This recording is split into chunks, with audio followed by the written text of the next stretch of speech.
2, 3, dan 4. Nanti moderatornya siapa, kemudian notulensinya siapa. Gitu nggih. Nanti yang notulen tolong dicatat siapa yang presentasi, siapa yang bertanya, siapa yang menjawab. Nanti dilaporkan ke saya notulensinya. Moderatornya dari siapa ini? Yang jadi moderator? Untuk presentasi hari ini nomor 1 ya, BPKU Kota. Kelompok 1, 2, 3, 4 ya? Kelompok 1 Waham nggih, Pak. Kelompok 1 ya, Nanti paham. Waham mungkin Iya. moderator bisa saya, Pak. Nanti yang presentasi Mbak Gustiasih. Terus notulennya Mbak Anu ya, siapa? Mbak Erita ya. Mbak Herita bukan kelompok Waham, tapi Oh iya iya. Iya. Nggak kelompok apa-apa. Moderatornya untuk moderator semua sekaligus aja. Oh ya, sekarang sekaligus moderator ya notulensi nggih, Mbak Mbak. Naning ya. Moderator Siap. untuk semua presentasi. Jadi sekaligus. Jadi gini nanti kelompok 1 presentasi. Ya nanti silakan kelompok lainnya bertanya. Wajib ada yang bertanya ya. Kemudian setelah itu enggak usah dijawab dulu. Lanjut kelompok 2 presentasi. Ya, kemudian kasih pertanyaan dulu. Lanjut jadi presentasi panel dulu, tapi dikasih pertanyaan. Jawabnya di akhir bareng-bareng. Gitu nggih? Bu, siap. Untuk notulensinya tetap satu Iya, dengan moderator notulensi. atau Iya, 1. Moderator 1, notulensi 1 dari awal sampai akhir. Gitu nggih? baik, Bu. Berarti ini kurang notulensinya nggih, Bu. Bentar nggih, Iya, siapa carikan notulensi? materinya dulu, saya ketumpuk-tumpuk.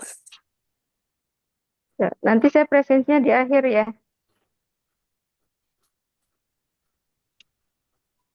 Ya, Bu. Oke. Derek, Bu. Iya. Ya, monggo. Moderator dipimpin untuk presentasi. Baik, Ibu.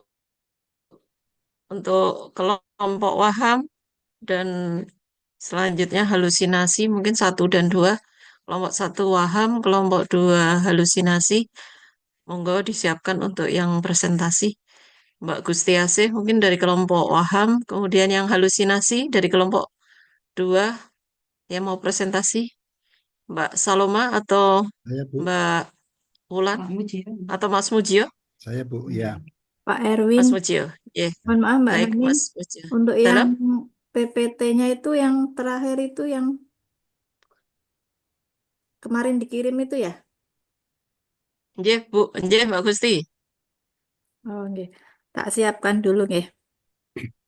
Baik. Atau mau yang wah halusinasi, Mas Mujio sudah siap dulu? Nanti bisa ceng untuk yang pertama presentasi yang halusinasi dulu. Oh, nggih. Boleh nggih? Oke.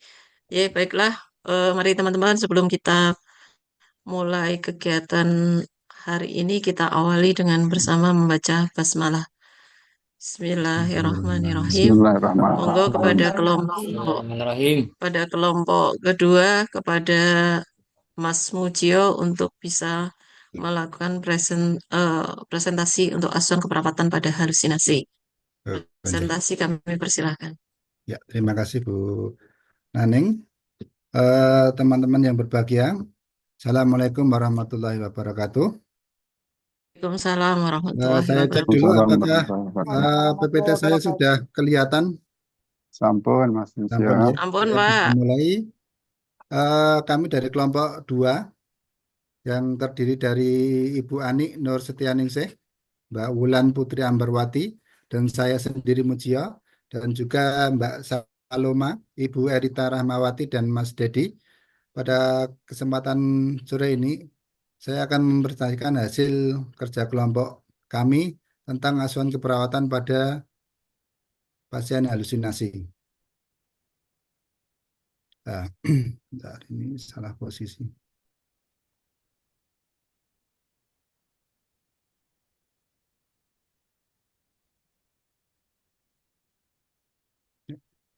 Definisi halusinasi adalah gangguan atau perubahan persepsi sensori.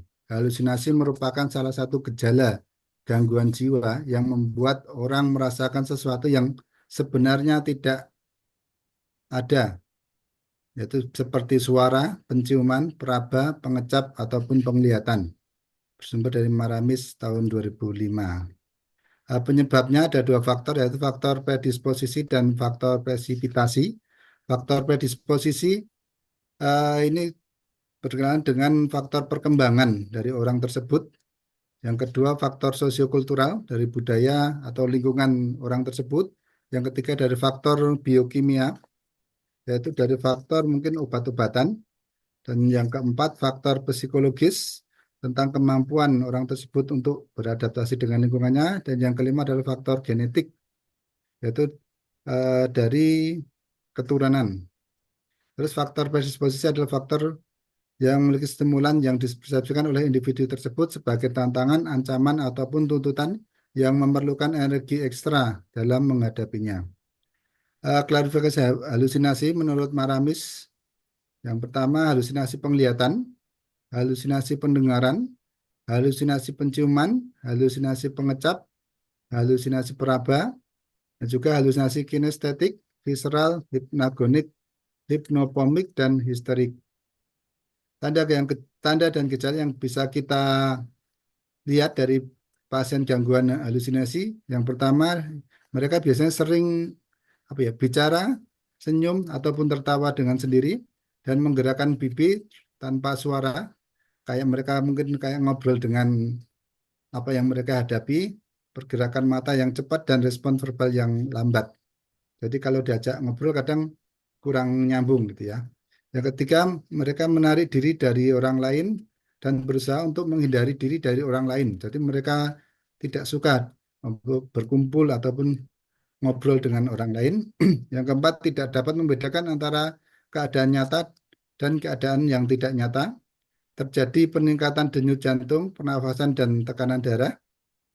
Selanjutnya, perhatian dengan lingkungan yang kurang atau hanya beberapa detik saja bisa berkonsentrasi dengan pengalaman sensorinya. Selanjutnya, mereka biasanya sering curiga atau bermusuhan, merusak diri sendiri, orang lain maupun lingkungan, dan juga kadang merasa takut yang berlebihan. Selanjutnya, mereka juga sulit berhubungan dengan orang lain, memberikan ekspresi muka tegang, mudah tersinggung, jengkel, maupun marah. Tidak mampu mengikuti perintah dari orang lain ataupun perawat, dan tampak tremor dan beringat dalam berperilaku. Pohon masalahnya, seperti yang saya jelaskan, pada pasien yang dengan gangguan sensori halusinasi, mereka biasanya akan menarik diri atau sosial yang disebabkan oleh faktor predisposisi dan faktor presipitasi yang telah saya jelaskan tadi, dan paling parahnya mereka bisa mencederai diri sendiri, orang lain maupun lingkungan. Tujuan dari asuhan keperawatan yaitu mengurangi gejala, yaitu membantu pasien dalam mengelola atau mengurangi frekuensi serta intensitas dari halusinasinya, meningkatkan fungsi sehingga membantu pasien untuk bisa beradaptasi dan mempertahankan fungsi harian yang optimal. Yang ketiga, meningkatkan keamanan, memastikan keselamatan bagi pasien, orang lain, orang yang di sekitarnya. Diagnosa yang sering muncul pada pasien halusinasi adalah perilaku kekerasan, mencerai diri sendiri, orang lain, dan lingkungan, perubahan persepsi sensori, isolasi sosial, gangguan konsep diri, dan coping individu yang tidak efektif. Dari dampak halusinasi yang mereka alami, bisa terjadi gangguan psikis, yaitu menyebabkan kecemasan, depresi, masalah kesehatan mental, dan juga menarik dari lingkungan sosialnya, tidak mau untuk bersosialisasi dengan lingkungan, dan juga berisiko untuk memicu perilaku yang berbahaya. Ini adalah contoh kasus fiktif yang kita buat, karena di rumah sakit kita tidak menangani kasus jiwa. Ya. Tawan Sudi dirawat di Rumah Sakit Magelang dengan riwayat putus cinta dengan kekasihnya 1 kali. Kemudian oleh keluarga klien dinikahkan. Setelah menikah selama 3 bulan, istri meninggalkannya dan klien merasa sangat kecewa sering menyendiri, melamun, dan tak mau makan. Kemudian klien dibawa ke rumah sakit Jakarta selama pengobatan 8 bulan. Setelah keluar dari rumah sakit, beberapa hari kemudian klien mulai melamun dengan mendengarkan suara-suara yang menyatakan atau menyuruh dia untuk melempar gelas dan piring, menyuruh dia untuk melompat ke sumur sehingga dibawa oleh keluarganya ke Rumah Sakit Jiwa Magelang. Saat ini klien sering mendengar suara-suara dan klien menyatakan perawat apakah boleh berteman dengan roh halus karena dia sering mengajak untuk berbicara. Seperti biasa yang kita pelajari dulu dalam meliputi pengajian yaitu tentang identitas klien, keluhan utama atau alasan masuknya, faktor predisposisi, aspek pemeriksaan fisik maupun biologis, gangguan psikososial, genogram dari pasien, konsep diri, hubungan sosial dan spiritual, status mental, kebutuhan persiapan pulang, ini untuk pasien yang mungkin sudah teratasi ya. Terus mekanisme coping dan masalah psikososial lingkungannya. Pada kesempatan sore hari ini kita akan menyampaikan 2 diagnosa sesuai dengan SDKI. Yang pertama adalah gangguan persepsi sensori dengan tujuan persepsi sensori pada pasien membaik dalam waktu 4 kali 24 jam dengan kriteria untuk membuktikan bahwa persepsi sensori membaik adalah yang pertama verbalisasi mendengar bisikan menurun, verbalisasi melihat bayangan menurun, verbalisasi merasakan sesuatu melalui indera perabaan menurun, verbalisasi merasakan sesuatu melalui indera penciuman menurun, verbalisasi merasakan sesuatu melalui indera pengecapan menurun, distorsi sensori menurun, perilaku halusinasi menurun, dan respon sesuai stimulasi membaik. Dengan intervensi sesuai dengan psiki, yang pertama adalah manajemen halusinasi, yang kedua meminimalisasi rangsangan, yang ketiga pengekakan kimiawi. Nah, manajemen halusinasi sesuai psiki, kita akan melakukan observasi, terapeutik, edukasi, dan kolaborasi, yaitu dalam tindakan observasi misalnya memonitor perilaku yang mengindikasi halusinasi, memonitor dan menyesuaikan tingkat aktivitas dan stimulasi lingkungan, memonitor isi halusinasi dari klien tersebut. Terus ada juga tindakan periodik yaitu pertahanan lingkungan yang aman, lakukan tindakan keselamatan dan tidak dapat mengontrol perilaku pasien, berdiskusi tentang perasaan dan respon pasien terhadap halusinasinya, menghindari perdebatan tentang validitas halusinasi. Jadi tidak menyanggah apa yang dirasakan oleh pasien. Kemudian kita juga melakukan edukasi, anjuran memonitor sendiri situasi yang terjadi pada halusinasinya, anjurkan bicara pada orang yang dipercaya untuk memberikan dukungan, yaitu umpan balik korektif terhadap halusinasi yang ia rasakan, anjurkan melakukan distraksi, yaitu dengan misalnya mendengarkan musik, mendengar merotal, atau melakukan aktivitas fisik ataupun olahraga. Ajarkan pada pasien dan keluarganya cara mengontrol halusinasinya, dan jika diperlukan akan melakukan kolaborasi, yaitu pemberian obat antipsikotik dan antisietas jika diperlukan.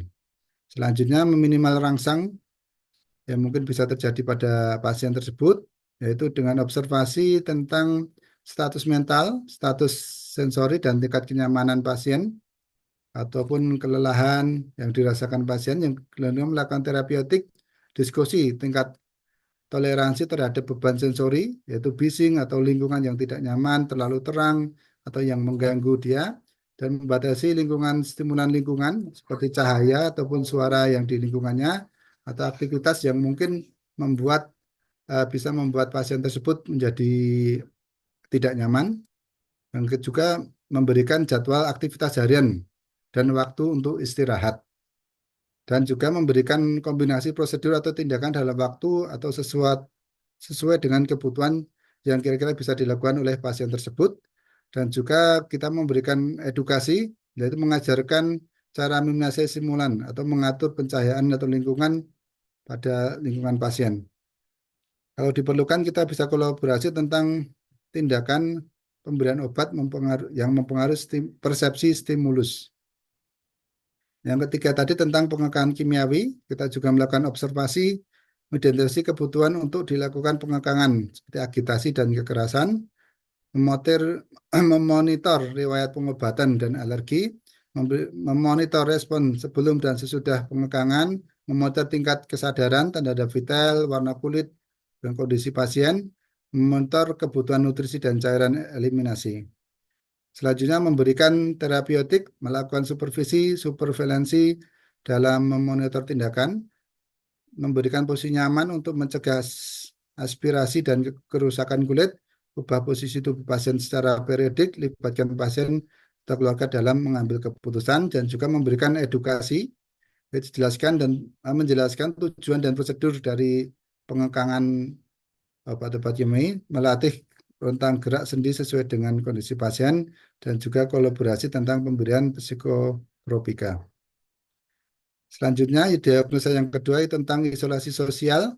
Tujuannya keterlibatan sosial meningkat dalam waktu 4 kali 24 jam sesuai dengan LSKI dengan kriteria hasil yang ingin kita harapkan, yaitu minat interaksi pasien meningkat, verbalisasi isolasi menurun, verbalisasi tindakan di tempat umum menurun, perilaku menarik diri menurun.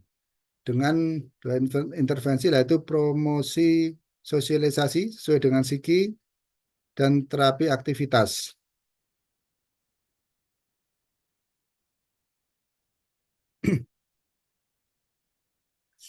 Yaitu tindakan promosi sosialisasi juga melakukan dengan observasi, terapeutik, dan edukasi. Yang ada di sini misalnya adalah memberikan kemampuan melakukan interaksi dengan orang lain, bagaimana kita menilai apakah dia sudah bisa ataupun ada hambatan antara pasien tersebut dengan interaksi dengan orang yang ada sekelilingnya, dan juga memberikan terapeutik, memotivasi pasien untuk meningkatkan keterlibatannya dalam bersosialisasi, dan juga memberikan motivasi interaksi di luar yang aman seperti jalan-jalan, bermain di toko buku, ataupun berbelanja, dan mendiskusikan perencanaan kegiatan di masa datang. Jadi memberikan motivasi ataupun rencana pasien itu nanti misalnya hari ini mau dikasih apa, kegiatan apa, besok pengen apa, seperti itu. Selanjutnya juga memberikan edukasi, yaitu anjurkan pasien untuk berinteraksi dengan orang lain. Jadi setelah misalnya pada tindakan terapeutik itu dia udah bisa untuk berinteraksi dengan orang lain, nah, setelah kita edukasi, kita motivasi pasien tersebut untuk bisa ataupun sering untuk berinteraksi dengan orang lain, menganjurkan ikut serta dalam kegiatan sosial kemasyarakatan seperti kerja bakti atau ke masjid dan lain sebagainya. Anjurkan berbagai pengalaman dengan orang lain, ajarkan untuk orang tersebut itu bisa bercerita dengan orang lain, anjurkan meningkatkan kejujuran diri dan menghormati hak orang lain, anjurkan penggunaan alat bantu seperti kacamata, mungkin kalau dia ada gangguan di mata ataupun pendengarannya, dan lain sebagainya. Selanjutnya, untuk terapi aktivitasnya juga sesuai dengan psiki, yaitu seperti observasi tentang defisit tingkat aktivitas, apa yang belum mampu dilakukan, mengidentifikasi kemampuan berpartisipasi atau beraktivitas, dan mengidentifikasi sumber daya untuk aktivitas yang dia inginkan, mengidentifikasi strategi peningkatan partisipasi dalam aktivitas, mengidentifikasi aktivitas kegiatan rutin yang dia bisa lakukan. Dan juga terapi terapeutik, ini banyak yang bisa kita lakukan, dan juga nanti kalau misalnya perlu kita memberikan kolaborasi dengan terapi okupasi dalam merencanakan dan memonitor program aktivitas. Selanjutnya, evaluasi pada asuhan keperawatan halusinasi, yaitu penurunan frekuensi dan intensitas halusinasi. Apakah pasien bisa mengidentifikasi atau mengelola halusinasinya dengan baik, untuk meningkatkan fungsi harian. Apakah pasien itu dapat menjalankan aktivitas hariannya secara mandiri atau belum, peningkatan keamanan, apakah pasien tersebut membahayakan orang lain atau dirinya sendiri atau tidak. Demikian kesimpulannya adalah asuhan keperawatan yang berkomprehensif dan berpusat pada pasien sangat penting dalam membantu pasien dengan halusinasi, Dengan pendekatan yang holistik, perawat dapat membantu pasien mengelola gejala, meningkatkan fungsi harian, dan memastikan keselamatan bagi diri mereka maupun orang yang ada di sekelilingnya. Demikian apa yang dapat saya paparkan dari kelompok 2 tentang halusinasi ini. Monggo, Bu Ning. Terima kasih untuk presentasinya tentang halusinasi. Kepada teman-teman yang akan mengajukan pertanyaan terkait dengan halusinasi, monggo dipersilahkan. Nanti akan lanjut ke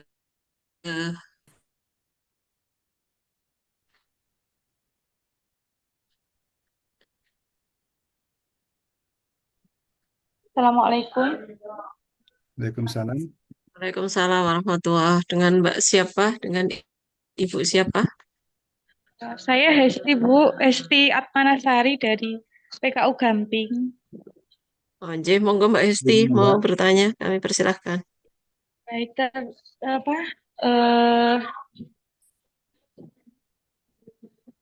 untuk halusinasi, kalau misalnya kita melihat atau mendengar orang lain itu bilang seperti eh, eh, melihat seperti penampakan atau mendengar suara-suara seperti itu, apakah itu termasuk dalam awal dari halusinasi? Apakah sudah bisa dikatakan kalau itu tuh halusinasi seperti itu? Oh ya, siap. Ya, terima kasih. Baik, itu pertanyaannya. Mungkin kita tampung semua pertanyaan, kemudian nanti kita sampai presentasikan, kemudian pada sesi tanya jawab nanti di akhir presentasi. Begitu, ya. Ya, Untuk terima kasih. halusinasi, masih ada pertanyaan kembali? Mohon izin bertanya, Bu. Monggo. Mbak Dina. Ya, saya Dina Alfiana dari PKU Bantul. Tadi disebutkan di klasifikasi halusinasi itu ada banyak, Pak. Termasuk ada yang panca indera tadi. Apakah satu pasien itu bisa muncul secara bersamaan dari klasifikasi halusinasi itu? Misalkan pasien itu ada halusinasi pendengaran, ada juga penglihatan, atau ada yang lain. Tadi kan ada banyak, ada berapa ya? Terus yang ditangani, yang terlebih, misalkan ada nih Pak, yang ditangani terlebih dahulu itu yang seperti apa? Oh iya. Persuan Pak. Terima kasih Bu. Oke, sama-sama Bu Dina Alfiana. Terima kasih Mbak Dina. Tadi untuk halusinasi sudah ada 2 pertanyaan dari Mbak Hesti dengan Mbak Dina. Untuk halusinasi masih ada pertanyaan, mungkin kita maksimalkan 3 pertanyaan, kemudian kita sambung dengan presentasi Waham.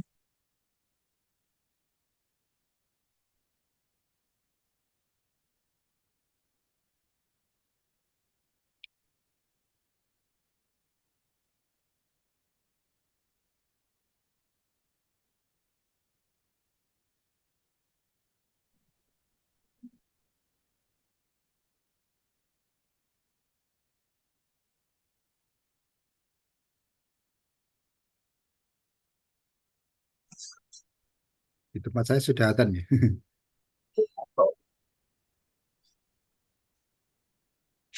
Kemudian kalau nggak ada, lanjut Mbak Bu moderator.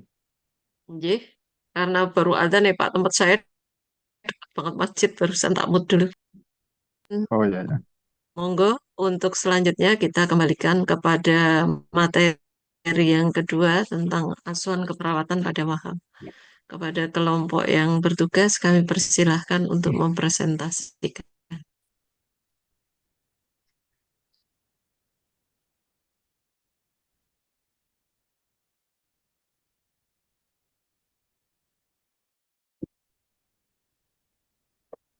Bismillahirrahmanirrahim. Assalamualaikum warahmatullahi wabarakatuh. Waalaikumsalam warahmatullahi Waalaikumsalam warahmatullahi wabarakatuh. Kami dari kelompok 1 yang kami diskusikan terkait dengan gangguan jiwa, yaitu tentang waham, yang mana dari hasil diskusi kami, yaitu dari kelompok 1, yang pertama adalah Mbak Naning Tias Hitanti, kemudian Mbak Luciana, kemudian yang ketiga adalah Mas Erwin Fuziananto, kemudian yang keempat adalah Muhammad Munif, dan yang kelima adalah Mbak Kustiasi. Dari hasil diskusi kami terkait dengan asuhan keperawatan para pasien dengan gangguan jiwa, yaitu waham. Lanjut, Mbak. Lanjut. Ya, sebagai pendahuluan, dalam presentasi ini kita akan membahas tentang gangguan jiwa, mana gangguan jiwa dari depresi itu sendiri adalah merupakan suatu perubahan pada fungsi jiwa yang menyebabkan gangguan dan menimbulkan penderitaan atau hambatan dalam melaksanakan peran sosial yang disebut oleh Pak Wicaksono tahun 2016. Pada kali ini kita akan membahas tentang gangguan jiwa khususnya yang berfokus pada waham. Lanjut, Mbak Isti. Ya, apa itu terkait dengan waham? Definisi waham yaitu adalah salah satu gejala dari gangguan kesehatan jiwa yang ditandai dengan keyakinan yang tidak realistis, di mana penderita seringkali merasa bahwa mereka sedang diperhatikan atau ditargetkan oleh orang lain, meskipun tidak ada bukti yang mendukung keyakinan tersebut. Menurut Meyers dan kawan-kawan 2017 terkait dengan pengertian waham, itu adalah suatu keyakinan yang salah yang dipertahankan secara kuat atau terus-menerus, tetapi tidak sesuai dengan kenyataan. Lanjut, Mbak Isti. Menurut WHO tahun 2019 ada 2 faktor yang menyebabkan terjadinya waham, yaitu diantaranya adalah faktor predisposisi, yaitu adalah genetik, keturunan, neurologis, neurotransmitter, dan karena psikologis. Sementara faktor dari presipitasi yaitu yang pertama adalah proses pengolahan informasi yang berlebihan. Yang kedua adalah mekanisme penghantaran listrik yang abnormal. Dan yang ketiga adalah gejala pemicu. Lanjut. Apa itu gejala waham? Beberapa gejala waham yang bisa dikategorikan adalah yang pertama adalah masalah kognitif, di mana ketidakmampuan seseorang itu dalam membedakan mana yang realitas dan mana yang fantasi. Sementara untuk gejala afektif, yaitu situasi yang tidak sesuai dengan kenyataan dan afek tumpul atau related affect. Kemudian yang ketiga adalah gejala perilaku dan hubungan sosial. Jadi hipersensitif aja, sangat hipersensitif, ya, ragu-ragu dan bersikap dangkal. Kemudian gejala fisik adalah kebersihan diri yang kurang, nafsu makan juga menurun. Lanjut. Sekarang apa tipe-tipe waham itu? Tipe waham menurut Stejo tahun 2017, yang pertama adalah waham kebesaran atau grandiosity. Kemudian tipe yang kedua adalah waham persekusi atau persekution. Kemudian yang ketiga adalah waham agama, religius. Kemudian yang keempat adalah waham somatik. Dan yang kelima adalah waham nihilistik. Dan yang keenam adalah waham besar. Setiap tipe waham memiliki ciri khas dan mempengaruhi perilaku serta interaksi sosial penderita secara berbeda. Lanjut.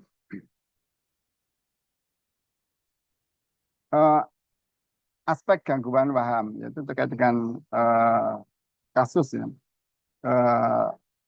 Nama Tuan F, usia 63 tahun, jenis kelamin laki-laki, status menikah, ya, klien mempunyai 5 orang anak.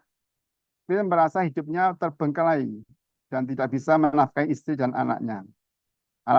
Alasan masuk rumah sakit jiwa, klien meresahkan masyarakat, menghancurkan barang-barang, bicara terus-menerus, merasa dirinya adalah pengusaha yang kaya raya dan merasa dirinya paling hebat. Lanjut. Diagnosa keperawatan. Yang pertama adalah gangguan proses berpikir, yaitu waham kebesaran. Kemudian yang kedua adalah gangguan konsep diri, yaitu harga diri rendah. Dan yang ketiga adalah resiko perilaku kekerasan. Lanjut. Intervensi keperawatan yang dilakukan adalah diagnosa pertama, yaitu latihan orientasi realita. Kemudian diagnosa yang kedua adalah intervensinya mengidentifikasi kemampuan dan aspek positif yang dimiliki oleh klien. Dan yang ketiga adalah identifikasi penyebab frekuensi perilaku kekerasan. Lanjut. Implementasi keperawatan yang dilakukan pada asal keperawatan dengan waham, yang pertama adalah mengidentifikasi penyebab, tanda dan gejala serta akibat dari waham. Yang kedua adalah menjelaskan cara memenuhi kebutuhan klien dan kemampuan memenuhi kebutuhannya. Kemudian yang ketiga adalah mendiskusikan kemampuan positif yang dimiliki klien. Dan yang keempat adalah melatih kemampuan positif yang dipilih. Lanjut. Evaluasi keperawatan.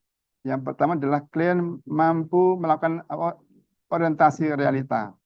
Kemudian yang kedua adalah klien mampu memenuhi kebutuhan dasar secara mandiri. Yang ketiga adalah klien mampu melakukan kemampuan positif yang dimiliki dengan motivasi. Dan yang keempat adalah latih klien melakukan kemampuan positif yang dimilikinya. Lanjut.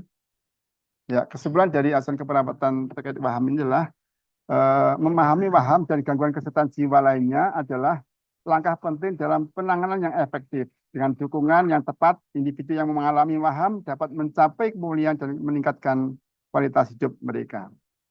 Demikian presentasi dari kelompok 1 untuk asuhan keperawatan gangguan jiwa dengan waham.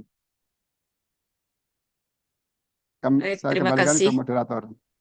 Ya, baik, terima kasih Pak Munif untuk presentasi tentang waham. Kepada teman-teman kami persilahkan yang mau mengajukan pertanyaan, kita buka.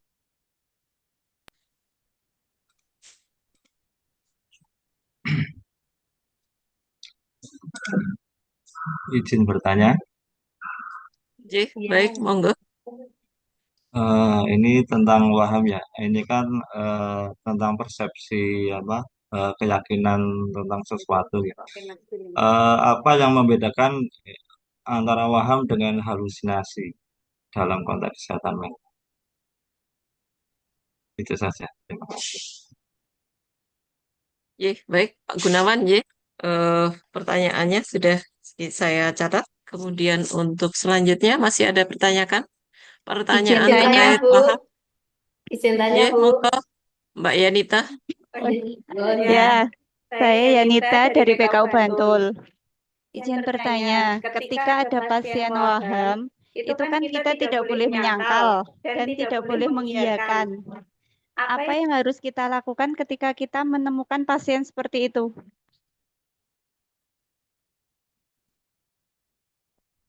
Baik, Mbak Yanita, pertanyaannya saat kita menemukan waham, apa kita tidak boleh menyangkal, kemudian Dan apa yang tidak kita boleh mengiyakan juga kan? lakukan? Ya, Tidak tidak boleh boleh mengiyakan. mengiyakan, dan tidak boleh menyangkal, gitu ya. Terus kita harus Nanti gimana biar gitu? kita tampung. Ya, Ya, terima baik. kasih. Untuk pertanyaan selanjutnya masih ada untuk waham? Atau kita batasi 2 pertanyaan, kemudian kita lanjutkan ke presentasi yang ketiga. Karena kita presentasinya 4 makalah, berarti mungkin dua-dua aja kita ya. mengejar waktu. Monggo untuk presentasi yang ketiga dari Rumah Sakit PKU mana ini? Gamping atau yang Bantul, kelompok 3 dan 4? Bantul nggih boten ana, Bu. Monggo Bantul terkait makalah menapa nggih yang Bantul yang mau presentasi? Makalah Ketidakpatuhan. Monggo kepada kelompok ketiga tentang asuhan keperawatan pada pasien skizofrenia dengan ketidakpatuhan. Kami persilahkan. Terima kasih untuk Mbak Retna Trias yang sudah memberikan waktu untuk saya untuk mempresentasikan hasil diskusi kelompok saya. Kelompok saya yang pertama itu perkenalkan Ibu Dian Eka Kurniawati.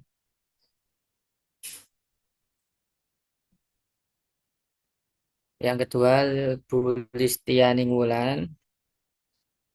Yang ketiga Dwi Wahyuningsih. Yang keempat Andika Nurcahyo. Yang kelima Bu Sri Retna Wulandari.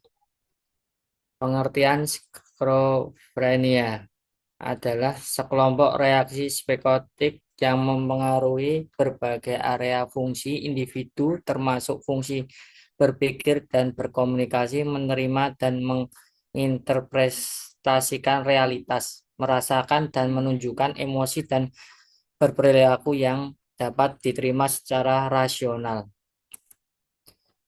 Epidemiologi skizofrenia.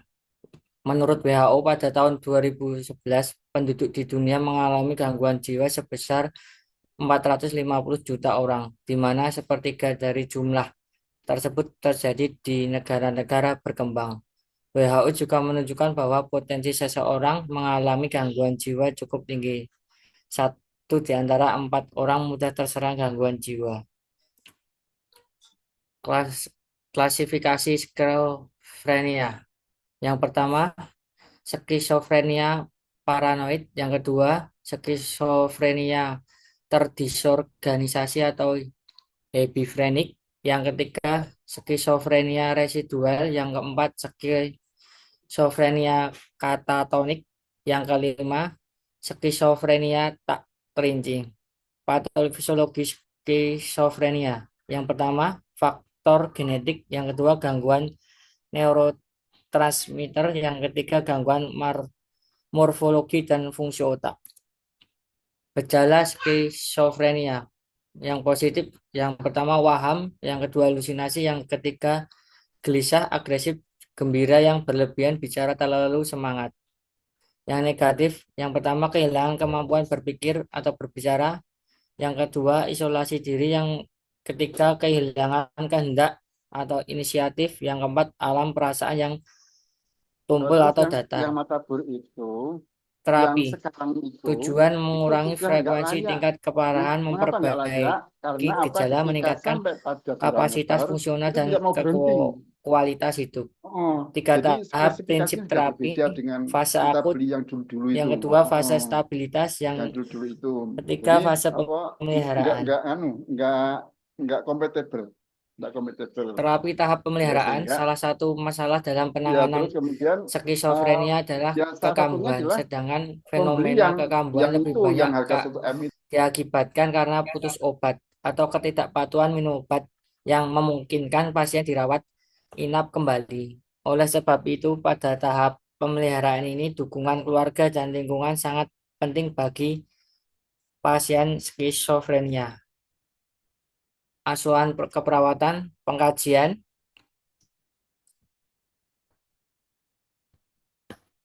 bentar, tak bukain wordnya.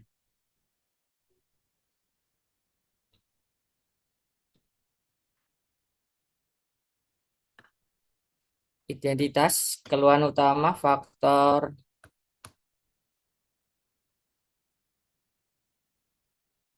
predisposisi sama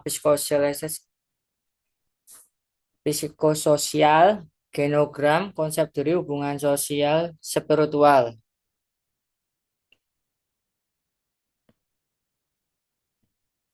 Status mental, yang kelima, ada pembicaraan, aktivitas motorik, emosi, efek, dan interaksi selama wawancara. Gangguan proses berpikir jarang ditemukan, Izin Mas seperti Andika mungkin bisa persepsi, proses ditampilkan. berpikir, kesadaran, Mungkin bisa memori, ditampilkan. dan kemampuan Bisa. penelitian. Slide-nya nggak jalan.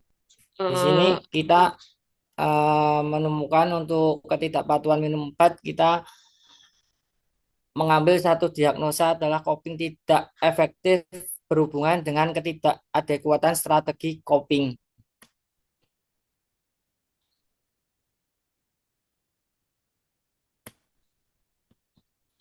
standar diagnosa coping tidak efektif berhubungan dengan ketidakadekuatan strategi coping. Antara lain ketidakmampuan menilai dan merespon stresor dan atau ketidakmampuan menggunakan sumber-sumber yang ada untuk mengatasi masalah. Intervensi. Dukungan pengambilan keputusan. Antara lain definisi memberikan dukungan saat pembuatan keputusan kesehatan, tindakan, identifikasi mengenal dan isi yang memicu konflik. Untuk terapeutiknya, fasilitas mengklarifikasi tidak dan harapan yang membantu membuat pilihan.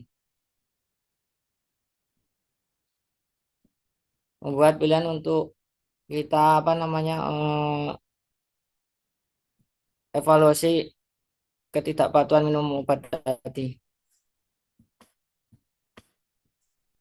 Kita juga memfasilitasi informasi keluarga, sangat penting untuk mengontrol kepatuhan minum obat dan menganjurkan keluarga untuk memenuhi kebutuhan pasien.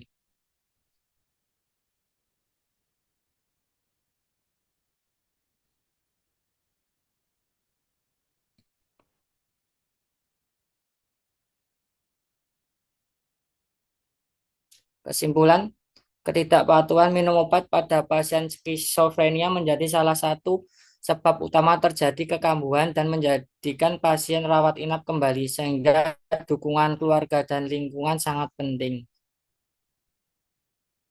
Terima kasih. Saya kembalikan ke moderator. Baik, terima kasih Mas Andika atas presentasinya tadi tentang ketidakpatuhan. Kepada teman-teman, monggo dipersilahkan yang mau mengajukan pertanyaan terkait dengan ketidakpatuhan pasien. Izin bertanya, Bu. Monggo Mas Joko, Pak Joko. Izin bertanya untuk tentang skizofrenia dengan tidak kepatuhan, apa yang kan ini yang bisa menunjang untuk kesembuhan pada pasien skizofrenia dengan tidak kepatuhan ini, salah satunya adalah peran aktif dari keluarga. Nah, apa saja yang kita ajarkan ke keluarga sehingga dapat menekan kambuhnya lagi skizofrenia yang diderita pasien ini. Sudah cukup Pak Joko? Jadi mungkin saya bisa menyimpulkan pertanyaan dari Pak Joko tadi yang salah satu penunjang untuk kesembuhan pasien skizofrenia adalah peran keluarga, peran aktif keluarga. Jadi ini apa yang perlu kita berikan kepada keluarga? Mungkin edukasi nih Pak Joko ini. Edukasinya edukasi apa yang kita perlu sampaikan kepada keluarga untuk membantu kesembuhan.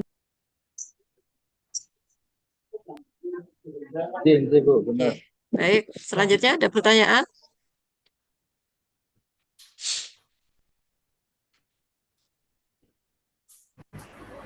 Untuk ketidakpatuhan, masih ada yang bertanya kembali? Erita Benaning. Oh, monggo Mbak Erita. Saya Erita Rahmawati dari PKU Jogja. Jadi saya mohon ingin menanyakan tadi ketidakpatuhan minum obat pada pasien skizofren. Apakah setiap pasien skizofren itu selalu tidak patuh minum obat? Apakah itu sudah ada hasil jurnal yang ini menyatakan seperti itu atau memang sudah ada penelitian? Mungkin seperti itu aja, Bu Naning.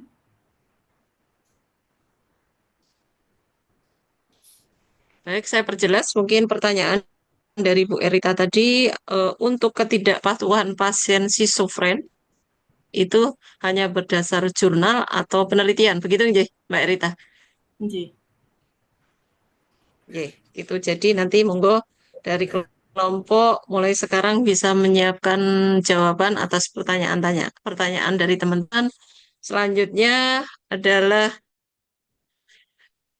yang keempat, presentasi terakhir kita. Kami persilahkan untuk kelompok 4 yang mau mempresentasikan.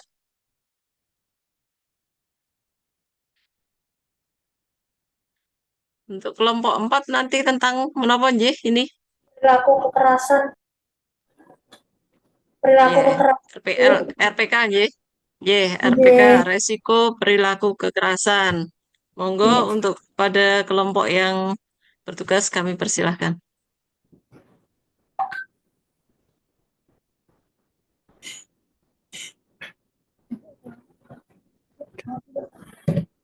Layarnya sudah ini mulai di share screen, sudah kelihatan belum sih? Sampun nggih. Sampun, Pak. Nggih. Kami dari kelompok PKU Gampeng akan menerangkan diskusi kami tentang resiko perilaku kekerasan.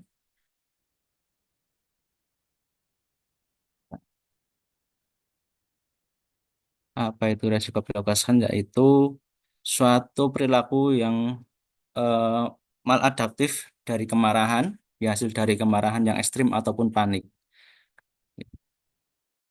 Kekerasan timbul pada klien skizofren diawali dengan adanya perasaan tidak berharga, takut, dan ditolak oleh lingkungan, sehingga individu tersebut akan menyingkir dari hubungan interpersonal dengan orang lain. Itu menurut Pardede, Diana Geliat, dan Yulia. Tanda-tanda yang bisa dilihat yaitu ada tanda subjektif, yaitu klien sering mengungkapkan perasaan atau marah, mengungkapkan keinginan untuk melukai, dan suka membentak-membentak. Dengan tanda objektifnya yang bisa dilihat yaitu matanya melotot atau pandangan yang tajam, wajahnya memerah, kaku, tubuhnya kadang melukai orang lain atau diri sendiri, tangan yang mengepal, suara keras ketika bicara, dan merusak lingkungan atau agresif.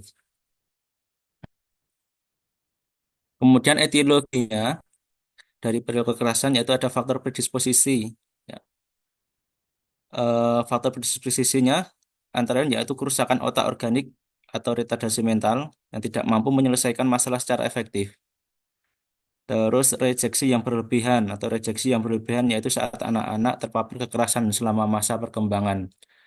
Jadi mendapatkan perilaku kekerasan semasa anak-anak jadi terbawa sampai dewasa. Kemudian faktor sosial budaya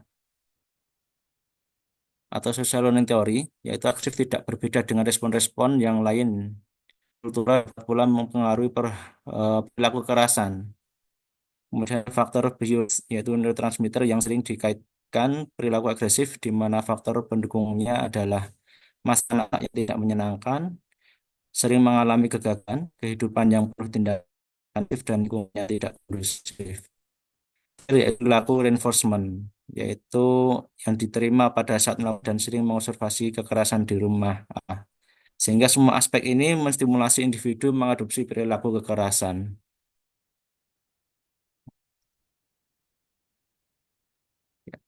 Faktor presipitasi yaitu ketika seorang merasa terancam, terkadang tidak menyadari sama sekali apa yang menjadi sumber kemarahannya.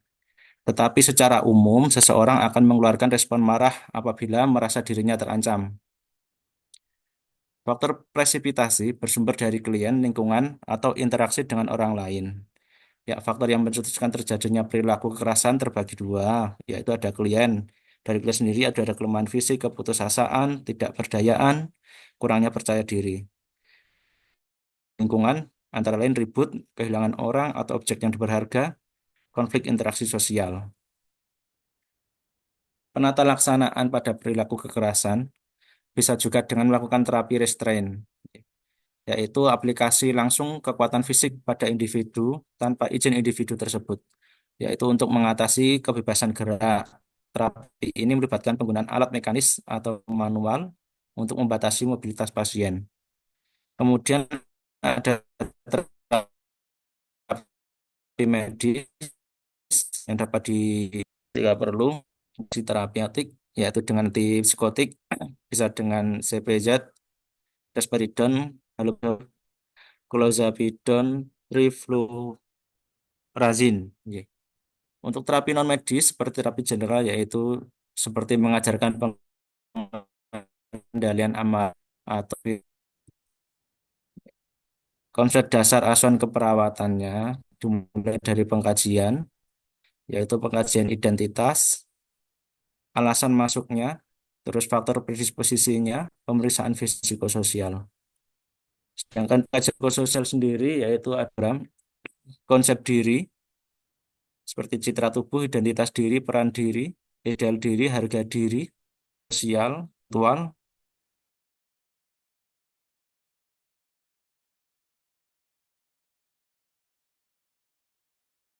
terus caranya alam interaksi saat berwawancara, persepsi dan proses berpikirnya. Kemudian kebutuhan klien pulang, discharge planning yaitu pakaian, mandi, eliminasi istirahat, penggunaan obat, aktivitas di rumah, dan mekanisme coping.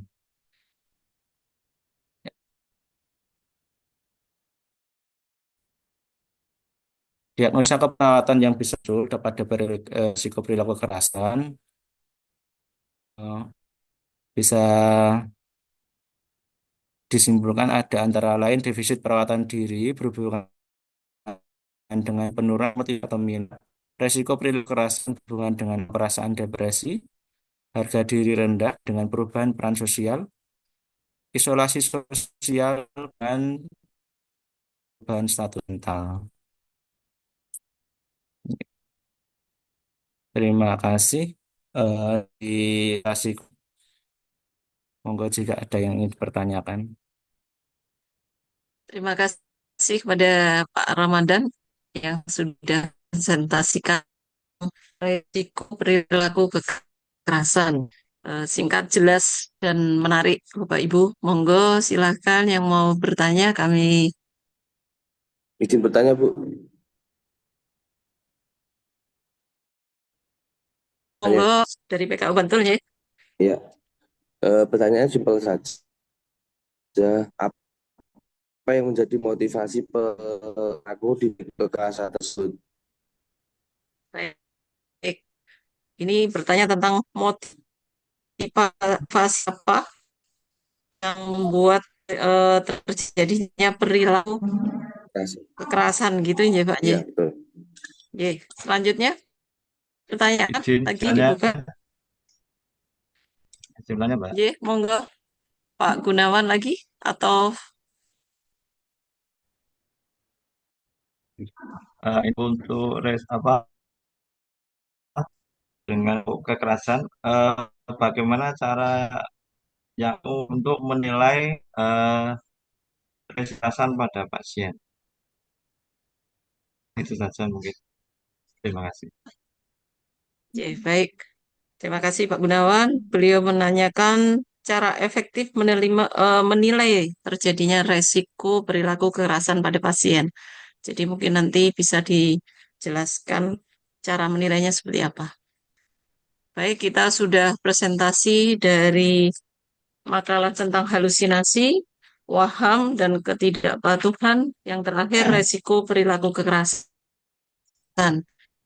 Selanjutnya adalah sesi menjawab pertanyaan. Kita mulai dari mau bertanya. Boleh nanya nggak Mbak satu kali lagi? Untuk materi yang mana? Yang resiko perilaku kekerasan. Pertanyaan saya, apa bedanya resiko perilaku dengan perilaku kekerasan itu? Terima kasih. Gimana Mbak Saloma? Bisa diulang? Apa bedanya? Bedanya antara resiko perilaku kekerasan dengan perilaku kekerasan itu sendiri. Baik, berarti ini menanyakan tentang beda resiko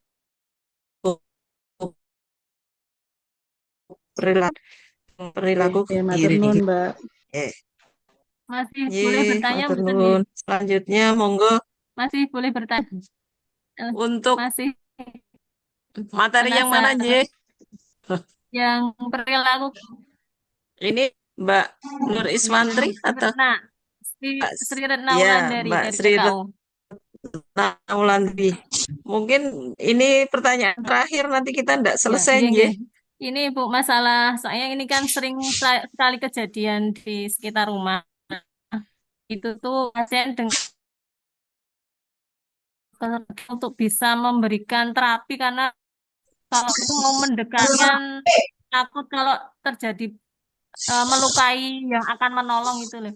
Trik untuk memberikan pertolongan pada saat terjadi amuk pada pasien dengan perilaku kekerasan itu untuk bisa kita bawa ke pelayanan kesehatan itu triknya seperti apa gitu. Baik, Bisa dibantu gitu. pertanyaan terakhir tadi dari Ibu Sri Retna Wulandari menanyakan bila menghadapi pasien dengan perilaku kekerasan, apa yang bisa kita lakukan pada saat pasien tersebut sedang ngamuk gitu ya? Iya, Karena iya, itu berisiko juga mencederai kita. orang lain. Gitu nggih? Iya. Nggih. Baik, itu kita tutup ya untuk pertanyaan karena kita nanti masih ada kuliah jam 16 dan ini pertanyaan sudah terkumpul. Kami persilahkan untuk masing-masing kelompok menyiapkan jawaban dari pertanyaan. Kita mulai dari halusinasi. Tadi halusinasi ada pertanyaan dari Ibu Hesti Atmana dari Rumah Sakit PKU Gamping menanyakan tentang halusinasi melihat pas orang yang melihat orang lain melihat penampakan gitu ya. Ada orang yang melihat penampakan terus kemudian mendengar suara-suara apakah itu termasuk halusinasi? Begitu tadi pertanyaan dari Mbak Esti. Begitu ya Mbak Esti? Iya, Ibu. Oke, monggo dari kelompok halusinasi Pak Mujio dan teman-teman bisa menjawab pertanyaan. Saya coba menjawab, nggih. Halusinasi, paham. Untuk pertanyaan dari Mbak Hesti tadi tentang orang yang melihat penampakan atau suara apakah sudah termasuk halusinasi.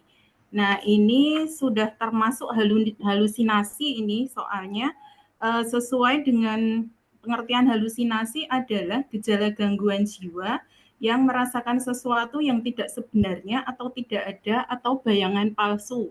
Jadi itu sudah merupakan halusinasi. Kemudian yang kedua dari Ibu Dina Alfiana dari PKU Bantul nggih, untuk klasifikasi halusinasi panca indera apakah bisa satu pasien itu dapat double pada satu orang gitu ya tadi ya. Kemudian yang ditangani yang seperti apa dulu. Jadi untuk satu orang itu bisa halusinasi double atau dua macam seperti contohnya panca indera sama taktil ya, seperti yang dicontohkan Bu dosen kemarin, seperti ada ulat di bawah kulit saya. Nah, itu kemudian yang ditangani yang seperti apa dulu, kita harus untuk halusinasinya dulu harus kita hilangkan, seperti contohnya menghardik halusinasi. Jadi biar halusinasinya pergi, dia tahu mana yang nyata dan mana yang tidak nyata. Mungkin seperti itu, mungkin ada yang teman-teman yang mau nambah. Oke, saya menambahkan. Ya, monggo Mas Dedi. Untuk pertanyaan yang kedua, misalkan ada pasien yang halusinasi bersamaan ya, kita identifikasi dulu halusinasi yang dominan dulu. Jadi dominan yang mana, misalkan pendengaran sama penglihatan, kita identifikasi yang dominan. Jadi kita untuk penata laksananya nanti kita yang dominan dulu yang kita tangani ya. Misalkan dominan yang penglihatan, nanti kita hardik yang dengan cara ya halusinasi penglihatan dulu. Mungkin itu yang bisa saya tambahkan. Baik, mungkin bisa saya sampaikan di sini tadi Bu Erita menjawab pertanyaan 1 dan 2 terkait dengan halusinasi, menjawab Mbak Esti juga bahwa itu sudah menjadi termasuk dari halusinasi, melihat penampakan, mendengar suara-suara itu sudah termasuk halusinasi. Terus untuk yang pertanyaan yang kedua dari Mbak Dina, apakah halusinasi itu bisa double? Ternyata di sini tadi dijawab oleh kelompok bisa double, bisa terjadi halusinasi panca indera, juga ada tartil. Kemudian penanganannya tadi Waalaikumsalam warahmatullahi wabarakatuh. bisa dengan diidentifikasi yang dominan. Jadi Mas Dedi menjawab bahwa perlu identifikasi dulu mana yang paling dominan dari halusinasi itu, penglihatan dulu atau pendengaran dulu yang paling mengganggu. Mungkin seperti itu. Jadi nanti penanganannya berdasar eh, yang paling dominan yang mana. Begitu ya, Mas Dedi, Mbak Erita, jawaban dari kelompok halusinasi. Kepada Mbak Hesti dan Mbak Dina, apakah jawaban dari kelompok penyaji bisa diterima? Oke, bisa, Bu. Oke, terima kasih. Mbak Dina sudah menerima. Mbak Hesti bisa menerima jawaban dari kelompok? Iya, Bu.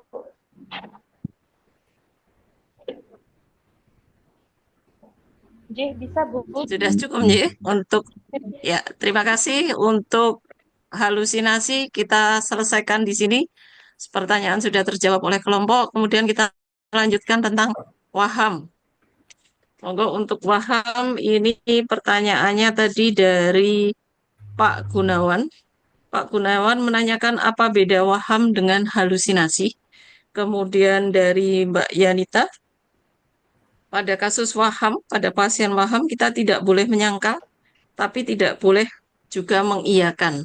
Apa yang harus kita lakukan dengan pasien waham? Mungkin dari kelompok waham, silahkan bisa Nening menjawab.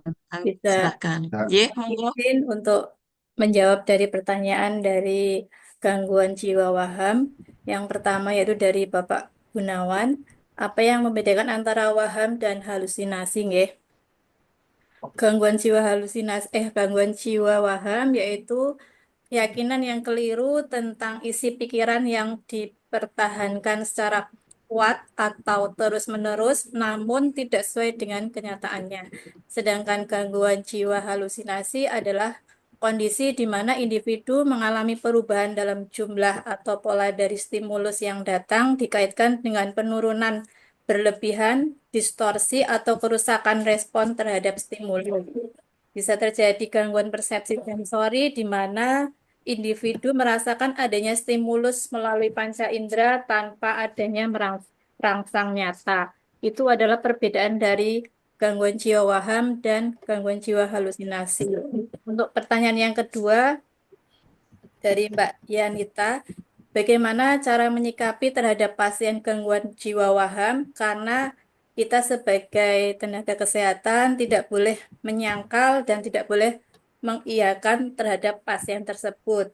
Yaitu yang pertama menunjukkan rasa empati kepada pasien tersebut, yaitu dengan mendengarkan secara aktif keluhan-keluhan atau perasaan yang dia ungkapkan. Kemudian fokus pada perasaan atau bukan fakta. Jadi dengarkan secara seksama, kemudian alihkan fokus pada kebenaran atau kesalahan dari waham.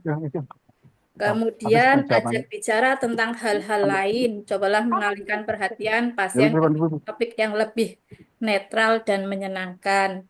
Kemudian yang keempat yaitu jalin hubungan saling percaya, yaitu bisa selalu mendengarkan apa yang dia rasakan, apa yang dia keluhkan terhadap pasien tersebut. Begitu jawaban dari saya, mungkin dari teman-teman ada yang bisa menambahkan lagi.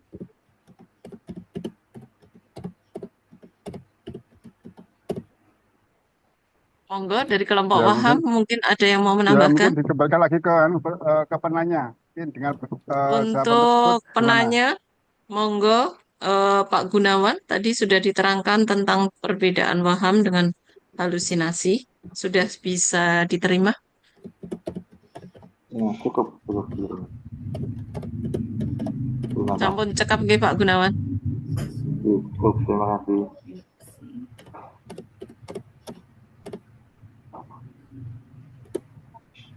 Selanjutnya untuk yang Mbak Yanita tadi tentang waham, bahwa tidak boleh disangkal dan juga tidak boleh diiyakan. Itu sudah Ya, dijawab oleh Mbak Gusti. sudah Monggo, cukup, Bu. Mbak Yanita ada. Sudah cukup, terima kasih. Sudah cukup ya. Eh, Makasih. baik, terima kasih Mbak Yanita, Pak Gunawan untuk pertanyaan di kelompok waham sudah terselesaikan. Selanjutnya tentang ketidakpatuhan pada pasien skizofrenia. Kelompok tadi di kelompok Pak Andika ada 2 pertanyaan.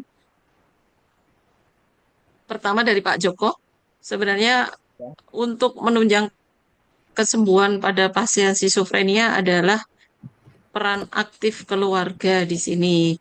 Apa yang harus kita edukasikan kepada keluarga agar bisa cepat menunjang kesembuhan dari pasien skizofrenia? Mungkin pertanyaannya seperti itu, nggih, Pak Joko. Monggo dijawab. Kemudian yang kedua pertanyaan dari Ibu Erita dari PKU Jogja menanyakan bahwa pasien skizofrenia sebagian adakah data berdasar penelitian atau hanya berdasar jurnal bahwa pada pasien skizofrenia ditemukan ketidakpatuhan. Monggo dijawab oleh kelompok ketidakpatuhan. Dipersilahkan. Ya, terima kasih atas pertanyaannya ya untuk Joko sama Mbak. Satunya apa? Baik. Ya, saya akan menjawab dari pertanyaan Pak Joko terlebih dahulu. Yang pertama kita sama harus keluarga itu identifikasi kemampuan keluarga dalam mengenal masalah ketidakpatuhan pasien minum obat. Yang kedua, identifikasi kemampuan keluarga dalam mengambil keputusan untuk merawat klien ketidakpatuhan minum obat. Yang ketiga, diskusi dengan keluarga masalah apa yang menyebabkan pasien itu ketidakpatuhan minum obat. Yang keempat, diskusi tentang kenapa pasien itu tidak mau atau ketidakpatuhan minum obat tadi. Terus kita yang kelima, fasilitasi pengambilan keputusan dalam merencanakan perawatan atau ketidakpatuhan minum obat. Nanti kita fasilitasi pasien tersebut. Dan yang keenam, merencanakan bagaimana untuk caranya kita merencanakan sesuai jadwal pasien minum obat tersebut. Yang keenam, libatkan keluarga dalam merencanakan, menyediakan, dan mengevaluasi perawatan atau ketidakpatuhan minum obat tadi. Yang ketujuh, informasi kepada keluarga bahwa keluarga sebagai dasar pembentukan kognitif untuk pasien untuk meminum obat secara teratur. Yang ke-8, anjurkan keluarga untuk memanfaatkan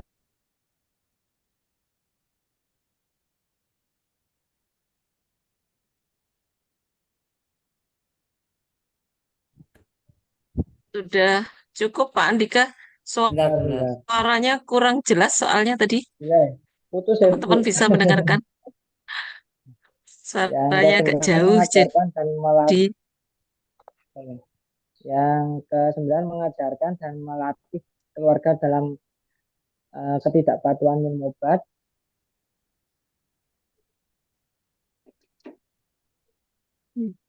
Mencoba Dan menambahkan yang ya. terakhir, keluarga mampu menyiapkan dan membantu minum obat pasien bila telah tiba pada waktunya. Monggo, yang lain ada yang menambahkan, Pak Siratna? Mungkin ketika pasien itu mau pulang dari rawat inap, perlu kita edukasi ke keluarga bahwa salah satu penyebab kekambuhan pasien skizofrenia itu salah satu yang terbesar dari hasil survei itu memang dari ketidakpatuhan minum obat. Jadi harus kita tekankan keluarga untuk selalu mengawasi pasien. Kita harus juga menginformasikan ke keluarga tentang prinsip 5 benar dalam pemberian obat, yaitu benar obat, benar dosis, benar pasien, benar waktu, dan benar rutenya. Jadi eh, karena ketidakpatuhan ini tuh menjadi penyebab pasien skizofrenia untuk merujuk terjadi rawat inap kembali, itu jadi harus kita tekankan. Kadang ada pasien yang apa males dengan efek sampingnya obat, terus sudah merasa sehat jadi tidak minum obat lagi, yaitu harus kita motivasi keluarga memang harus menjadi orang yang terdekat dengan pasien, harus bisa memotivasi pasien untuk tetap rutin minum obat. Gitu. Sudah cukup belum? Ada Baik. yang Dari jawaban tadi, Pak Andika sudah menjawab banyak, ada stepnya. Kalau nggak salah dengar tadi 10 atau 9 step. Kemudian ditambah dengan Bu Sri Retna Wulandari tadi menyatakan di sini pentingnya edukasi kepada keluarga bahwa dengan ketidakpatuhan pasien kemungkinan terjadi kambuh atau relapse atau kemudian menjadi eh, kambuh dan opnam kembali gitu, nggih, Bu Sri Retna. Oke. Iya. Ya, itu tadi jawaban untuk yang pertama. Untuk yang kedua, yang Bu Erita, apakah data tentang pasien ketidakpatuhan itu sudah diteliti datanya atau hanya berdasar dari jurnal saja? Monggo, bisa dijawab. Izin menjawab, Bu. Ya, monggo Mbak Dwi Wahyu Ningsih. Bu Iya. Dwi Wahyu. Oke. Di makalah kami yang sudah kami kirim ke RPL itu sudah ada ya. Jadi dari WHO sendiri dari tahun 2006 itu ada penelitiannya sekitar 50% pasien gangguan jiwa itu kambuh akibat berhenti minum obat. Terus untuk yang di Indonesia sendiri dari Kemenkes itu tahun 2023 juga udah ada penelitiannya sekitar 37% itu tidak minum obat dalam 1 bulan terakhir, 10% itu tidak rutin minum obat dalam 1 bulan terakhir. Jadi memang ketidakpatuhan minum obat ini sebagai salah satu kekambuhan untuk menjadi kembali skizofrenianya kambuh dan kembali ke rumah sakit. Begitu sudah kami kirimkan nggih ke grup RPL. Matur nuwun. Terima kasih Mbak Dwi Wahyuning atas jawabannya. Mbak Erita dengan Pak Joko tadi yang bertanya, sudah cukup penjelasan dari kelompok atau masih? Sudah cukup. Sudah Nggih, detail. Sudah cukup ya Pak Joko? Terima Mbak kasih. Erita sudah cukup? Nggih, terima kasih. Terima kasih sudah selesai. Mari kita kembali kepada resiko perilaku kekerasan. Ini materi yang paling banyak pertanyaan tadi dan saya juga ikut sebenarnya pengen bertanya karena kok ngeri juga gitu. Ini tadi dari kelompok Mas Ramadan PKU Gamping ada pertanyaan dari Pak Susanto. Di sini sebenarnya apa sih yang menyebabkan, motivasi apa yang mendorong pasien melakukan perilaku kekerasan gitu. Yang pertama. Yang kedua, pertanyaan dari Pak Gunawan. Pak Gunawan menanyakan cara efektif menilai resiko perilaku kekerasan. Cara menilainya efektif seperti apa? Oh, ini pasiennya resiko tinggi terjadi RPK. Mungkin seperti itu, pakai penilaiannya seperti apa. Terus yang ketiga dari Ibu Saloma tadi menanyakan apa bedanya resiko perilaku kekerasan dengan perilaku kekerasan itu sendiri. Kemudian, jadi yang terakhir dari Bu Sri Retna Wulan dikatakan di sini beliau menanyakan tentang pasien dengan perilaku kekerasan, kemudian sedang ngamuk gitu, apa yang bisa dilakukan karena itu beresiko untuk mencederai orang lain. Monggo kepada teman-teman dari kelompok resiko perilaku kekerasan untuk menjawab pertanyaannya. Kami persilakan. Izin menjawab ya Ibu.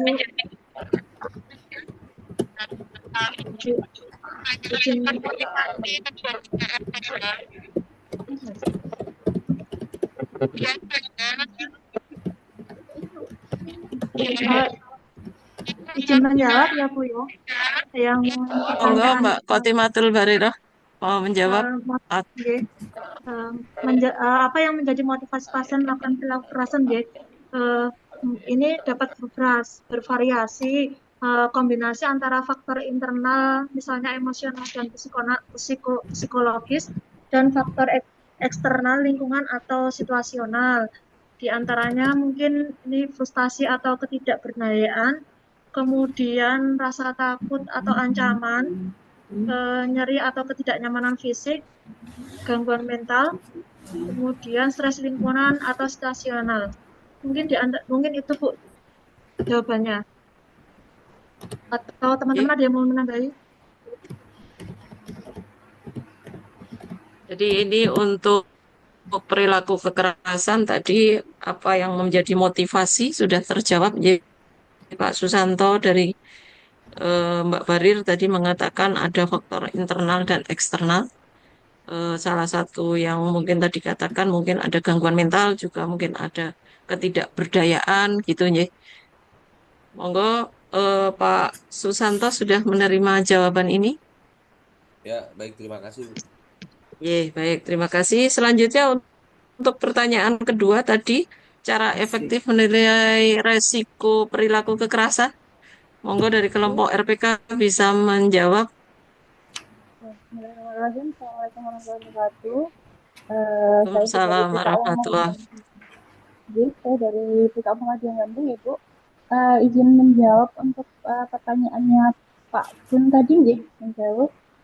Ini untuk menilai resiko perilaku kekerasan secara efektif.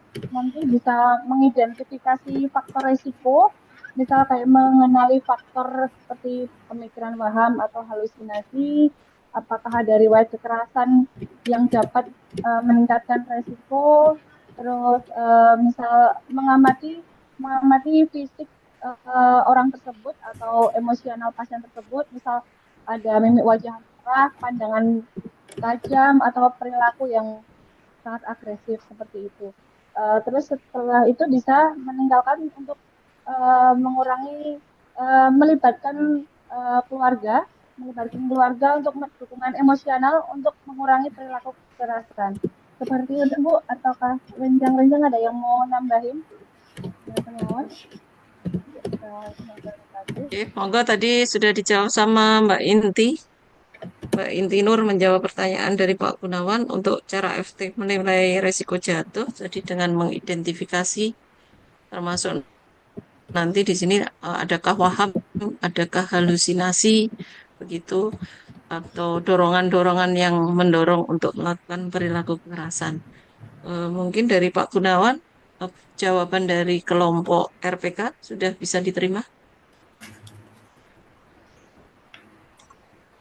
Mungkin ada sedikit tambahan untuk penilaian bisa menggunakan alat yang sudah terstandarisasi seperti HCR20 atau VRIG, Violence Risk Appraisal Guides. Mungkin itu saja. Terima kasih. Itu tadi Pak Gunawan mengusulkan jadi ada toolnya ya Pak ya. Mungkin ada tool untuk penilaiannya, nanti ada nilai berapa itu termasuk RPK skor tinggi rendah. Mungkin nanti bisa berbagi Pak Gunawan.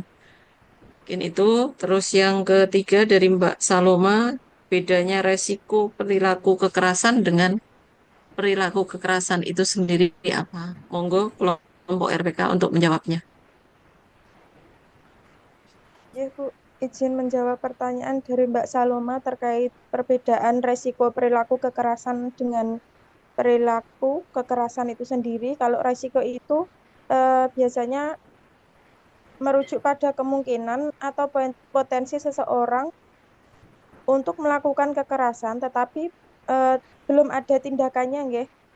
Ciri-cirinya biasanya tanda-tanda atau gejala yang ditunjukkan itu bahwa pasien berisiko menjadi agresif atau melakukan kekerasan seperti agitasi, kebingungan, iritabilitas, perilaku gelisah, atau adanya riwayat perilaku kekerasan sebelumnya. Tapi kalau yang perilaku kekerasan itu pasien sudah menunjukkan adanya tindakan fisik seperti sudah mulai memukul, menendang, atau merusak barang-barang di sekitarnya. Biasanya itu selain itu pasien juga yang mempunyai ciri-ciri khasnya itu pasien dapat melukai diri sendiri juga. Terus tanda-tanda fisik yang lain yang muncul pada pasien yang sudah mengalami perilaku kekerasan itu biasanya mengepalkan tangan, mengayunkan tangan untuk menyerang atau melakukan gerakan agresif lain yang tampak dari yang bisa kita lihat gitu. Ngoten, Bu. Terima Baik. kasih.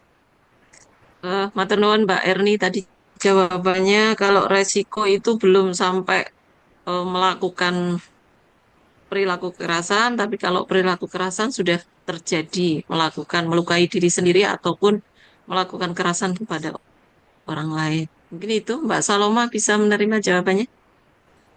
Matur nuwun. Matur nuwun Mbak Saloma. Untuk yang selanjutnya pertanyaan terakhir dari Ibu Sri Retna Wulan. Pada pasien yang sedang berperilaku kekerasan, sedang ngamuk begitu tadi, itu kan membahayakan diri pasien sendiri juga orang lain. Itu apa yang bisa kita lakukan bila kita menemukan seperti itu? Mungkin pertanyaannya seperti itu, Bu Retna Wulandari. Silahkan dari kelompok RPK untuk menjawabnya. Assalamualaikum warahmatullahi wabarakatuh. Waalaikumsalam warahmatullahi wabarakatuh. Monggo Mbak Entin. Siap Ibu mencoba menjawabnya. Jadi kalau dari pengalaman kami dulu waktu mahasiswa, udah berapa puluh tahun yang lalu ya, itu yang kami lihat itu di rumah sakit jiwa ya, ketika perilaku kekerasan akan dihadapi sudah perilaku kekerasan nih, benar-benar membahayakan orang. Nah itu akan dihajar benar sampai dia istilahnya kalah gitulah. Habis itu baru dikaji dan sebagainya.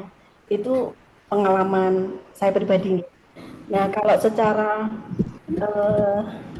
teori yang kami belajar bersama kemarin, bahwa pada intinya itu saat menghadapi pasien dengan perilaku kekerasan, tindakan yang diambil harus fokus pada keselamatan pasien, kemudian diri kita sendiri dan orang lain sekitar. Jadi kita analisa, kita tetap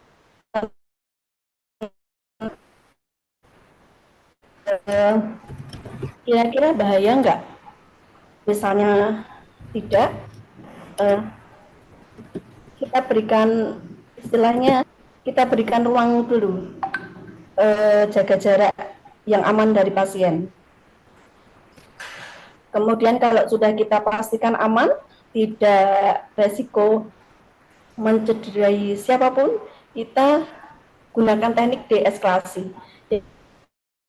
Jadi bicara dengan suara lembut, kemudian kita yakinkan, kemudian kita tenangkan, kemudian kita tawarkan pilihan atau solusi.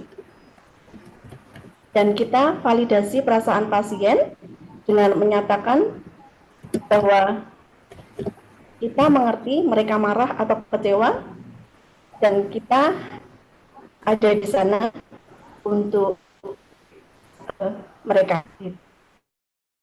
Seandainya kok itu membahayakan, nah kita butuh bantuan nih, kita panggil bantuan dari luar. Apakah itu petugas keamanan ataukah itu polisi jika sangat berbahaya nggih.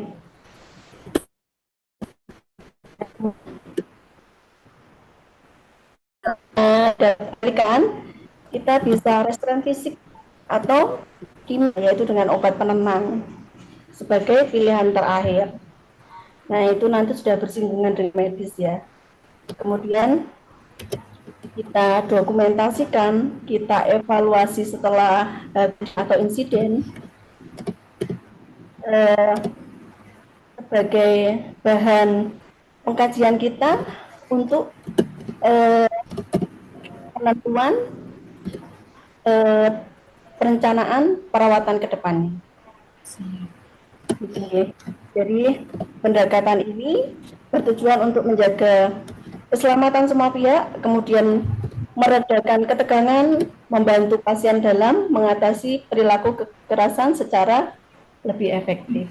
Mungkin kurang lebih begitu, bisa ditambah teman yang lain. Efektif untuk menilai risiko. Terima kasih Mbak Entin tadi jawaban tentang bagaimana menangani pasien pada saat itu.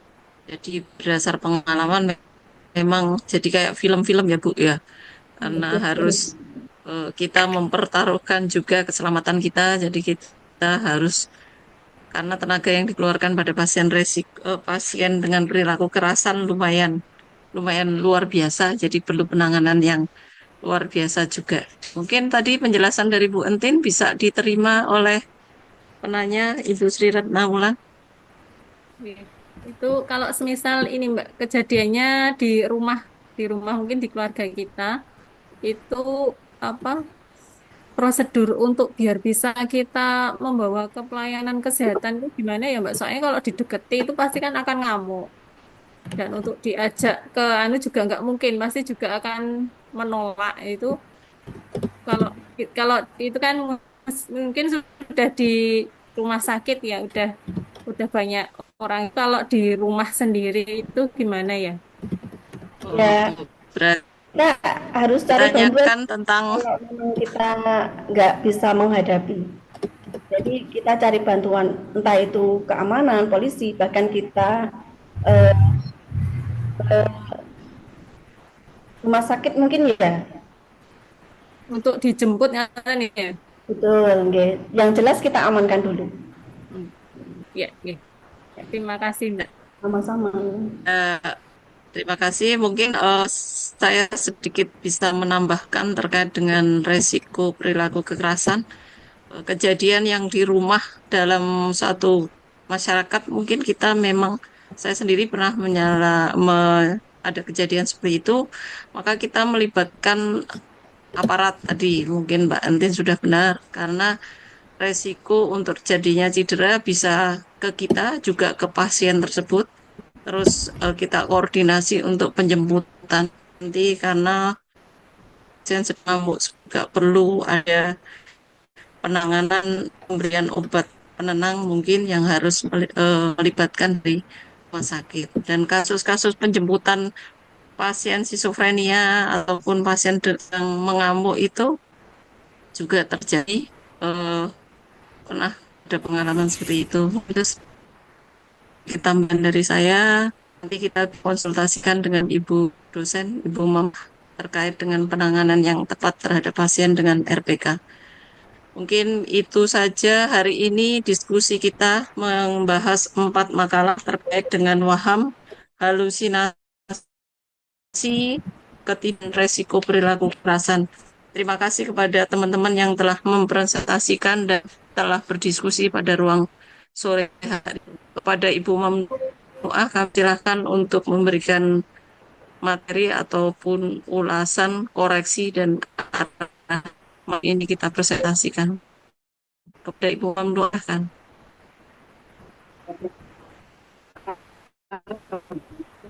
Ya, terima kasih Mbak Naning. Luar biasa ya diskusinya ya, karena punya pengalaman banyak ini. Ini kalau saya dengar jawab sudah bagus ya. Untuk yang ketidakpatuhan minum obat itu memang masih tinggi ya. Ketidakpatuhan minum obat itu dari jurnal-jurnal itu, apalagi di Indonesia ya. Ketidakpatuhan minum obat itu masih tinggi. Dan ada risetnya. Jadi hampir berapa persen itu kambuh lagi, itu masuk rumah sakit lagi. Ini definisi kambuh yang masuk rumah sakit lagi, belum definisi kambuhnya itu yang muncul gejala. Jadi kambuhnya tetap di rumah gitu. Kemudian obatnya minta di puskesmas. Nah itu juga ternyata tinggi juga. Alamat yang membuat pasien tidak mau obat, merasa sudah sembuh, bosan, nggak enak dengan efek samping obat, ya. Itu kalau dari internal. Kalau dari eksternal biasanya kan nggak ada yang nganter ya, nggak nganter berobat. Kalau dari segi biaya saya kira untuk saat ini sudah nggak jadi alasan karena sudah ditanggung BPJS. Nah itu sehingga bagaimana peran perawat itu untuk edukasi pentingnya obat. Jadi ada yang pendaki marahi ketergantungan itu juga ada yang padahal kalau tidak minum obat justru dia nanti kambuh lagi, ngamuk lagi, halusinasinya datang. Nah itu sebetulnya kan gangguan jiwa ini juga sama dengan penyakit kronis lainnya ya, yang memang butuh minum obat rutin juga. Nah mungkin kalau edukasi ke pasien nanti lebih ditekankan ke sana bahwa gangguan jiwa ini juga sama dengan juga harus minum obat secara rutin. Kalau itu untuk kontrol gula darah, itu untuk kontrol tekanan darah, maka kalau di jiwa ini untuk kontrol emosinya. Itu yang untuk kan nanti searching Bapak Ibu banyak jurnal tentang ketidakpatuhan. Kemudian untuk RPK tadi juga sudah dijawab ya. Nah nanti Bapak Ibu lihat di SDKI untuk perumusan diagnosa antara diagnosa aktual dan risiko sama wellness itu berbeda ya. Kalau diagnosa aktual itu berhubungan dengan nanti tanda gejala gitu ya. Tapi kalau risiko perilaku kekerasan itu nggak pakai berhubungan dengan ya kalimat berikutnya ya diberikan dengan. Nah nanti bisa ya di SDKI tidak ada berhubungan dengan karena memang tidak ada etiologi di situ. Di halaman depan di buku SDKI ada cara menuliskan untuk diagnosa aktual dan risiko dan wellness. Itu kalau untuk tadi kasus-kasus kekerasan, perilaku kekerasan pasien di rumah ya. Sebetulnya nanti akan diberikan Bu Prastivi ya kalau yang teori kegawat daruratan psikiatri ya. Nanti Bapak Ibu bisa tanya lebih lanjut karena yang penting tadi disampaikan yang jawab ya yang penting bagaimana melindungi aman buat pasien juga aman buat perawat gitu. Nah itu yang penting makanya biasanya tidak sendiri ya perawat itu kalau ada pasien ngamuk tidak boleh sendiri harus nyari bolo ya karena untuk keselamatan pasiennya juga untuk perawatnya biasanya ada timnya kalau di rumah sakit itu siapa yang megang siapa yang itu ya siapa yang melumpuhkan pasien kalau di rumah juga sama nanti ada tim juga mereka ya TPKJM itu biasanya di tingkat kecamatan. Nah, syukur-syukur kalau di tingkat desa, di tingkat dusun itu punya ya kader kesehatan jiwa yang bisa mengatasi ini. Sehingga kader di jiwa itu harapannya jangan perempuan ya, termasuk laki-laki itu sangat diharapkan karena ini sangat membantu untuk pasien-pasien yang ngamuk ketika di rumah. Nah, Bapak Ibu bisa mengembangkan CMHN ya. Desa Siaga Sehat Jiwa kalau pemerintah dengan melakukan pelatihan kader kesehatan jiwa ya KKJ. Nah kalau saya sekarang sedang mengembangkan ranting Siaga Sehat Jiwa karena kita Aisyah Muhammadiyah bagaimana mengembangkan berbasis ranting. Jadi dari ranting setiap ranting itu ada kader kesehatan jiwa. Ini baru yang Aisyah. Mungkin bapak-bapak bisa mengembangkan yang ranting Muhammadiyah untuk diadakan pelatihan kader kesehatan jiwa, membentuk ranting Muhammadiyah Sehat Jiwa gitu. Ini aktif semua tuh nggih di Aisyah tingkat ranting cabang daerah wilayah. Insya Allah Bu. Nah itu sangat membantu nggih Bapak Ibu bisa mengembangkan ini nanti untuk materi dan sebagainya bisa calling ke saya ya. Gratis ya pematerinya. Yang penting pesertanya mungkin bisa dimulai dari pengurusnya dulu, pengurus ranting. Di setiap ranting ya untuk dilatih jadi kader kesehatan jiwa ini. Paling tidak mengenal apa itu kelompok yang sehat jiwa, kelompok yang risiko, sama yang kelompok gangguan jiwa. Baru nanti tahap selanjutnya mulai dilatih-latih yang terkait dengan kesehatan jiwa. Itu Bapak Ibu. Satu lagi tadi apa ya? Waham, ketidakpatuhan, Halusinasi. efek halusinasi. Ya bedanya waham sama halusinasi itu jelas berbeda ya. Kalau waham itu keyakinan yang salah. Jadi dia merasa sebagai anaknya sultan gitu ya, sebagai raja, sebagai nabi, itu keyakinan dia, tapi nggak benar. Kalau halusinasi itu memang ada gangguan persepsi di situ. Jadi mempersepsikan apa yang ditangkap panca inderanya tadi. Bisa satu orang itu dua halusinasi, dua jenis, ya ada penglihatan dan pendengaran. Tapi memang 70% pasien itu mengalami halusinasi pendengaran. Jadi paling banyak pasiennya mengalami halusinasi pendengaran. Itu halusinasi yang lainnya sedikit ya persentasenya. Bagaimana kalau ngatasi? Sama ya prinsipnya. Tidak boleh mendukung tapi tidak boleh menyangkal. Nah di halusinasi juga begitu. Ya di waham juga iya. Kalau di halusinasi itu bagaimana kita mengatakan bahwa yang mendengar itu hanya pasien, tapi kita tidak itu ya. Saya percaya bahwa mendengar, tapi saya tidak mendengar suara itu.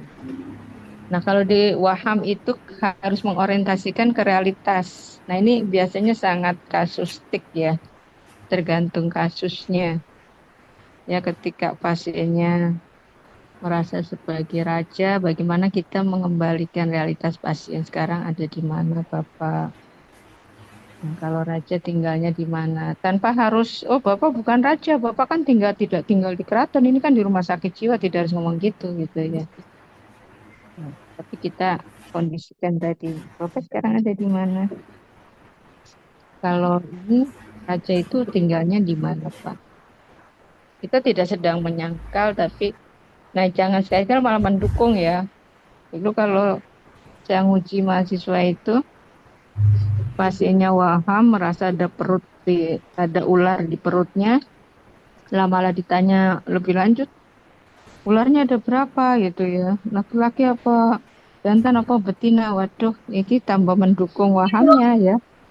Nah itu, jadi harusnya diorientasikan ke realitas, tidak kemudian ditanya lebih lanjut ke wahamnya, malah tambah dadi gitu ya.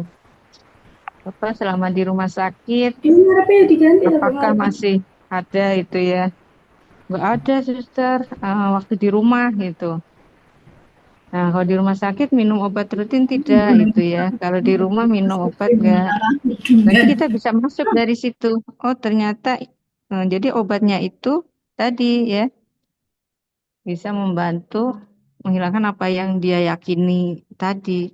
Nah, itu kita bisa masuk pentingnya obat di situ. Ya, saya kira itu ya ulasan dari saya, nanti lebih lanjut bisa dibahas lagi di pertemuan berikutnya. Ada pertanyaan Bapak Ibu? Ini udah mau masuk lagi ya kuliah berikutnya. Ini kayaknya hadir semua nggih? Insya Allah hadir semua Bu. Kita sudah tadi komplit Bu, Oke. derek dipresensikan. Ya, alhamdulillah. Atur nuwun Bapak Ibu, Mbak Retnani moderator sama notulennya siapa tadi? Nanti mohon dikirim ya notulensinya untuk hari ini. Baik Bu, nanti segera kita kerjakan untuk notulensi yang Iya. kita kirim. Nanti untuk makalah digabung aja semuanya, dijadikan satu, nanti biar PJ yang kirim ya. Oh, baik. Satu file di email. Termasuk untuk yang diskusi hari ini juga Bu, kita serahkan Iya. ke PJ atau bagaimana? Serahkan ke PJ nanti. Yang belum ada SDKI-nya tolong ditambah-tambahkan SDKI-nya ya. Untuk semuanya baik. saja. Nanti 3S-nya kita itu. revisi. 3S-nya dimasukkan ya secara teori.